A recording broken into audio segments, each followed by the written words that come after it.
Daily crime national news में मैं reporter Awadhesh Bhardwaj एक बार फिर से आपका स्वागत करता हूं।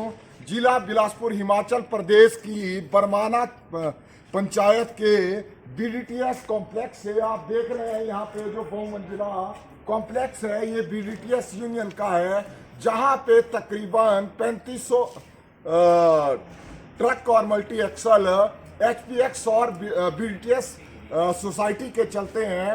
पर मैं दर्शकों को बताना चाहता हूं और सबसे पहले तो मैं ये बोलना चाहता हूं कि ये बरमाना के युवा और ग्रामीण इन गायों को, इन बैलों को और इन ब्राह्मण वन्य प्राणियों को इनको ही देखने के लिए और कंट्रोल करने के लिए ही बिना तनख्वाह से काम करते हैं सुबह से लेकर शाम तक। और ये जो विभाग भी बिठाए हुए हैं, पता नहीं काहे को बिठाए हुए हैं इस हिमाचल प्रदेश में। मैं डीएफओ लगा हूं, मैं रेंजर लगा हूं और करना कराना कुछ नहीं। और बोल रहा हूँ वहां बिलासपुर में आए अपने ज्ञापन देने के लिए। ये जनता नौकर लगी है इनकी, ये पब्लिक सर्वेंट है और ये जनता को वहां पे बुलाते हैं। तो मैं यही पूछना चाहता हूं माननीय राष्ट्रपति साहब कि काहे को ये डिपार्टमेंट जो इस जनता के टैक्स के पैसे से अपनी सैलरी ले रहे हैं, अपनी सुख सुविधाएं ले रहे हैं। पर मैं अल्टीमेटली ये बताना चाहता हूं ये वो स्पॉट है जहां से आज दोबारा एक ऐसी अप्रिय घटना हुई। एक वन्य प्राणी जो अपने बैनगाय के नाम से जाना जाता है, ये तकरीबन 1.5 घंटा पहले ये आप देख सकते हैं बेचारे को, इसको यहाँ पे ऊपर से गिर गया और इसकी हालत देख सकते हैं कि अभी हालांकि इसको डॉक्टर साहब से पूछेंगे जिन्होंने इसको ट्रीट किया। यहाँ पे हमारे रिटायर्ड डॉक्टर भी पहुंच गए एकदम से जैसे उन्होंने सुना। और आप देख सकते हैं बेचारों को ब्लीडिंग, खून नीचे बह रहा है, खून भी गिर गया है। पर मैं दर्शकों को ये भी बताना चाहता हूं कि ये जिला बिलासपुर के 2 माइनिंग डिपार्टमेंट और दूसरा ये वन विभाग पता नहीं काहे को हमारे सिर पे भी बिठाया हुआ है। पर अल्टीमेटली हम पूछते हैं इनसे। ये देखिए आप क्या ये बैनगाय ही है? ये साहब क्या है?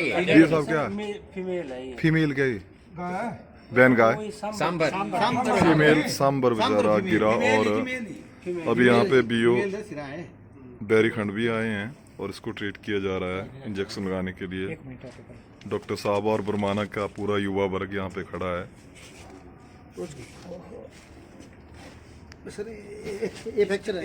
अच्छा ये फ्रैक्चर है, वो है यार, ये टांग इसकी फ्रैक्चर है। थोड़ा सा ये बता देना कि कितने फुट ऊपर से इसने चला। ये तो फिर कल करेंगे कबर ना आपके वो लेके 12 फुट ऊपर। 12 फुट से, हाँ 12 फुट 15 12 फुट ऊपर से छलांग गई।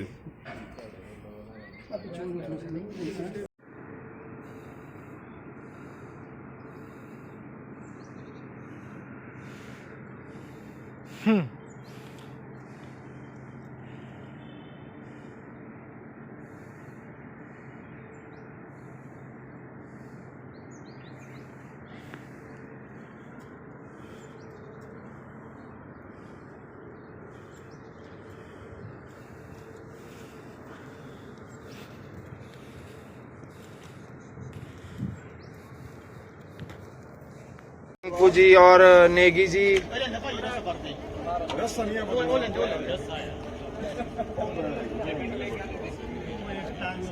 ये हमारे उप प्रधान जी और ये हमारे वार्ड मेंबर जी। वार्ड मेंबर जी इधर करो मुँह। ये हमारे वार्ड मेंबर जी और ये अंकु जी और ये हमारे उप प्रधान जी जो कि बहुत ही अच्छी कार सेवा में लगे हुए हैं। ये देखो एसीसी से स्पेशल बंदे मंगवाए हैं हमारे उप प्रधान जी ने स्पेशल।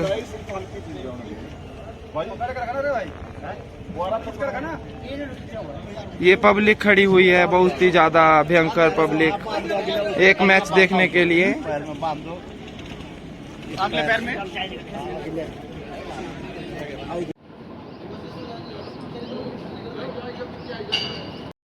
अच्छा अभी हमारे साथ जुड़े हैं अंकल जी जो वेटनरी से रिटायर्ड डॉक्टर हैं, चीफ चलो ठीक है, वेटनरी फार्मासिस्ट रिटायर हुए हैं, जिनके जैसे इनको फोन द्वारा इनको सूचित किया गया, एकदम से पहुंच गए।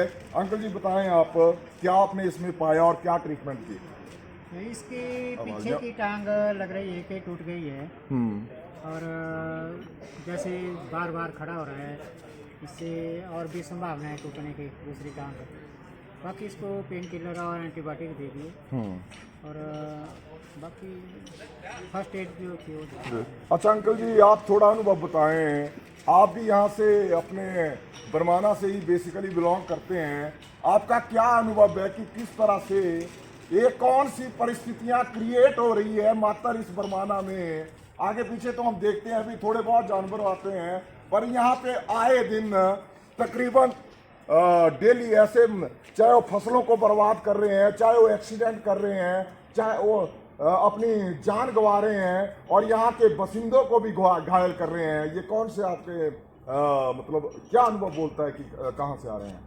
क्लोज हो रहा है ऐसा ना कि एसीसी का जो माइनिंग एरिया उसमें काफ़ी घना है, इनको छुपने के लिए काफ़ी जगह है वहाँ और ये दिन में पानी पीने के लिए, ये चारा वगैरह खाने के लिए, गेहूँ वगैरह जो। माइनिंग एरिया घना है?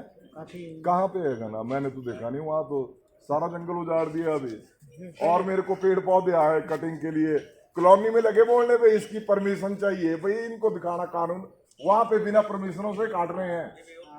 जो ऊपर जैसे है थोड़ा सा एरिया जिसमें काफ़ी। अच्छा चलो कोई नहीं, इसको भी चेक करेंगे, मेरे को तो मिला नहीं। अच्छा ये अल्टीमेटली जो अपने वन विभाग की तरफ से आए हुए हैं, क्या नाम, पीओ साहब सर बताएं क्या हुआ? सर मुझे तो अभी मैसेज मिला था कि ऐसे यहाँ पे पशु घायल हुआ है जंगली जानवर। साहब को मैंने जो वेटरनरी के यहाँ पे डॉक्टर हैं उनको लाने के लिए भेजा हुआ है। बाकी उसके बाद की परिस्थिति आपके सामने है सारी। नहीं परिस्थिति तो चलो सर, परिस्थितियां तो हमने तो झेलनी है, हम पैदा हुए हैं यहाँ पे, ठीक है ना? यहाँ पे जो मर्जी परिस्थितियां आए हमको तो अल्टीमेटली उसको झेलना ही पड़ेगा। बट अब आपके डीएफओ साहब बोलते हैं भाई हमें यहाँ आकर बताओ, और आपने बोला भी वो नए आए हुए हैं भाई, तो अब जो जैसे बोलते हैं ना भाई नया ब्याह होता है तो दुल्हन को उसके घर वाले बताते हैं ना चूल्हा, हमने थोड़ी बताना उनको डीएफओ साहब को। जब ऐसे एक्सीडेंट होते हैं तो आप उनके संज्ञान में क्यों नहीं लाते? बेसारी ये सारी कॉम्प्लिकेशंस है वहाँ पे, आपको पिंजरा लगाने के लिए वहाँ पे 1 साल पहले बोला गया, ठीक है? इनको यहाँ पे एक्शन लेने के लिए बोला गया, क्यों ये हमारे ग्रामीण आपकी और इनकी वजह से? सर देखो ऐसा डीएफओ साहब के पास पूरा डिस्ट्रिक्ट है, तो पूरे डिस्ट्रिक्ट में आपका नैना देवी एरिया जी जी आप अपने आप अंदर शूट कर सकते हैं। बिल्कुल बिल्कुल। डीएफओ साहब हर जगह पे हर स्पॉट पे नहीं पहुंच सकते बिल्कुल। लेकिन अब ये है कि इस जानवर के लिए पिंजरा अभी तक शायद बना ही नहीं है। जो पिंजरा नहीं होता इसके है, नहीं और के लिए बोला। लेपर्ड वगैरह अगर कहीं पे अगर वाइल्ड लाइफ लेपर्ड भी आता है सर वहाँ पे, लेपर्ड भी कितने मवेशी खाए वहाँ पे। लेपर्ड अगर होता है कहीं पे जहाँ पे हमें पता चलता है कि वो ह्यूमन को नुकसान पहुंचा रहा है, तो हमारा डिपार्टमेंट वहाँ पे भी पिंजरा लगाता है। बाकी ये है यहाँ पे अब हमारे पास थोड़े से जंगल हैं यहाँ ज़्यादा, तो ये यहाँ पे हैं, और थोड़ा से यहाँ पे जो आपका एनएच है, अब एनएच हमारे जंगलों के बीच में से जा रहा है, आपकी एसीसी फैक्ट्री भी है यहाँ पे, तो उसकी वजह से भी ये डिस्टर्ब हो रहे हैं। तो अच्छा थोड़ा रोड पे आएंगे ये। एक बात बोलना चाहता हूँ मैं आपकी बात से सहमत हूँ कि डीएफओ साहब के पास पूरा डिस्ट्रिक्ट होता है, माननीय डीसी साहब के पास भी पूरा डिस्ट्रिक्ट होता है। कौन कौन सी व्यवस्थाएं इन्होंने बनाई? आपकी टीम नहीं है सर? अगर डीसी साहब हैं, मैंने एक लाइव में बोला था, तो उसके साथ बाद एडीएम साहब आते हैं, फिर एसडीएम साहब आते हैं, फिर तहसीलदार साहब आते हैं, और सारे अपने आप को ही कलेक्टर लग जाए मानने। देखिए ना भूमि, मैं आपकी बात मान गया, पर आप उनको बताना आपका काम है ना सर, ऐसी स्टेटमेंट मत दीजिए। सूचना उनको मैंने तुरंत दे दी हुई है। नहीं उनको पूरी परिस्थिति, पहले वो एक गुजराती बाबू था डीएफओ आपका सरोज भाई पटेल, ठीक है ना, उसके दिमाग में घुस थी कुछ नहीं बात। अभी ये गलत बात है। मैं सर हम तब बोलता हूँ, मैंने 1 साल पहले उनको भी वहाँ पे फाइट मांगी थी और ज्ञापन दिया था, ठीक है? ऑनलाइन उसमें न्यूजों में है, ऐसा नहीं है भाई मैं बरबली वहाँ पे बोल देता हूँ और कुछ नहीं करता ही नहीं। ये गलत बात है सर, बिल्कुल बिल्कुल सेंसिटिव हो जाइए इस एरिया के लिए। धन्यवाद। अभी मैं अपने बीओ साहब से पूछना चाहता हूँ कि जैसे अभी इन्होंने इनको फर्स्ट एड तो दे दी डॉक्टर साहब ने और चेक भी कर लिया, पर अल्टीमेटली अब इसके बाद इसका क्या समाधान है इस जीव का, इस वन्य प्राणी का। इनसे पूछते हैं कि ये अब अगला स्टेप क्या लेंगे। सर बताएं। सर अभी ऐसा है, फर्स्ट एड हमें, चलो ये तो लकीली यहाँ पे आपके रिटायर्ड डॉक्टर है, आपका भी हमें सहयोग मिला उसमें, मतलब लोकली बंदा मिल गया जिसने फर्स्ट एड दी हुई है यहाँ पे। अब हम डॉक्टर साहब से बात कर रहे हैं, जो डॉक्टर आपके वेटरनरी के यहाँ पे चांदपुर के जो वेटरनरी हॉस्पिटल है वहाँ पे हमने कांटेक्ट किया हुआ है। अच्छा। तो अब उनका गार्ड साहब फ़ोन कर रहे हैं, अगर ज़रूरत पड़ी तो इसको उठा के हमें या तो उनके पास ले जाना पड़ेगा हॉस्पिटल में। हाँ, हॉस्पिटल चांदपुर में है नहीं, पर डॉक्टर है वहाँ पे, कुछ ट्रीटमेंट करेंगे। उसके पश्चात अगर होगा तो डिस्ट्रिक्ट कांगड़ा में शायद इनका पशुओं का हॉस्पिटल या फिर शिमला में है। चलो आपने ऐसा करना, वहाँ की वीडियोग्राफी करके ना मेरे को सेंड कर देनी, ठीक है। अच्छा, अभी हमारे साथ यहाँ के लोकल अपने रत्नो अंकल जी जुड़े हैं, जो यहाँ के स्थायी निवासी हैं और किसान परिवार से भी हैं और ऐसी समस्याओं से बार बार से सुलझते हैं। सर बताएं। सर हमने दिन में कम से कम कोई 1-1:30 बजे के बीच में ये 2 जानवर आते हुए देखे ऊपर से माइनिंग एरिया से, और एक तो नेशनल हाईवे से नीचे आ गया और एक फिर गाड़ी के डर से पीछे भाग से हो गया।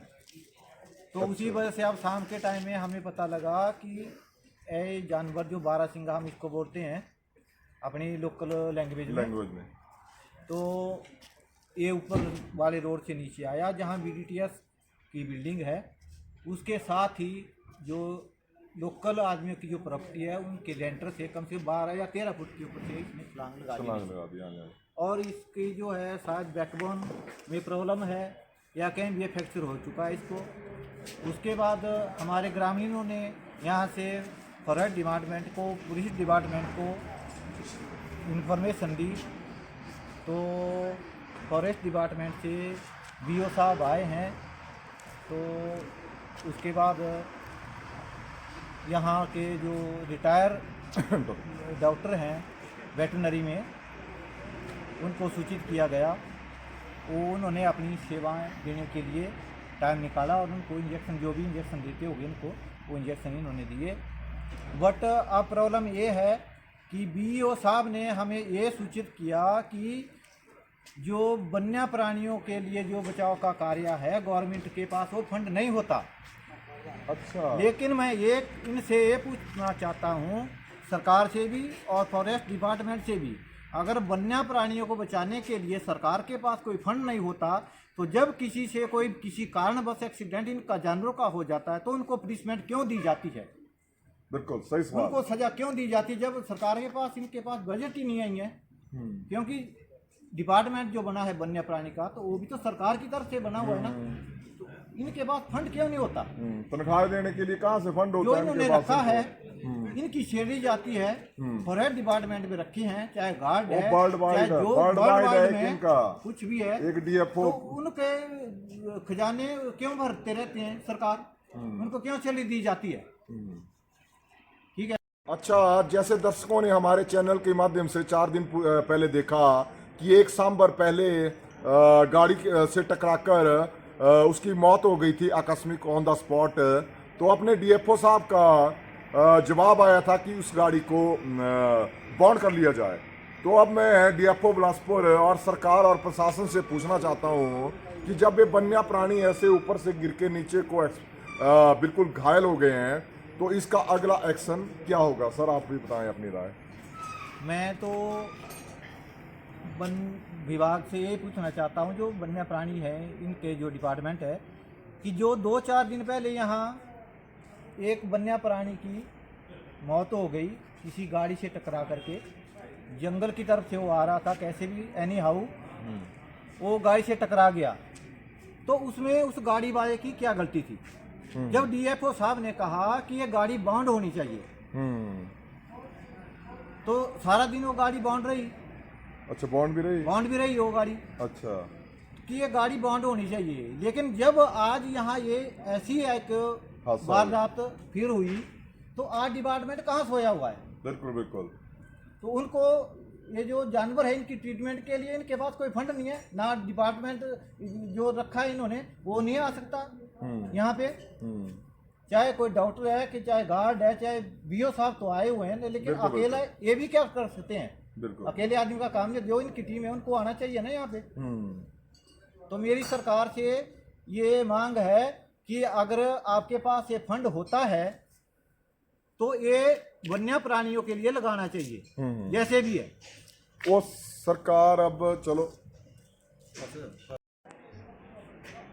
अच्छा मैं दर्शकों को बताना चाहता हूँ जो बरमाना जिला बिलासपुर में इन वन्य प्राणियों की आज ये हालत है, ये ड्यू टू 3-4 डिपार्टमेंट के कारण है।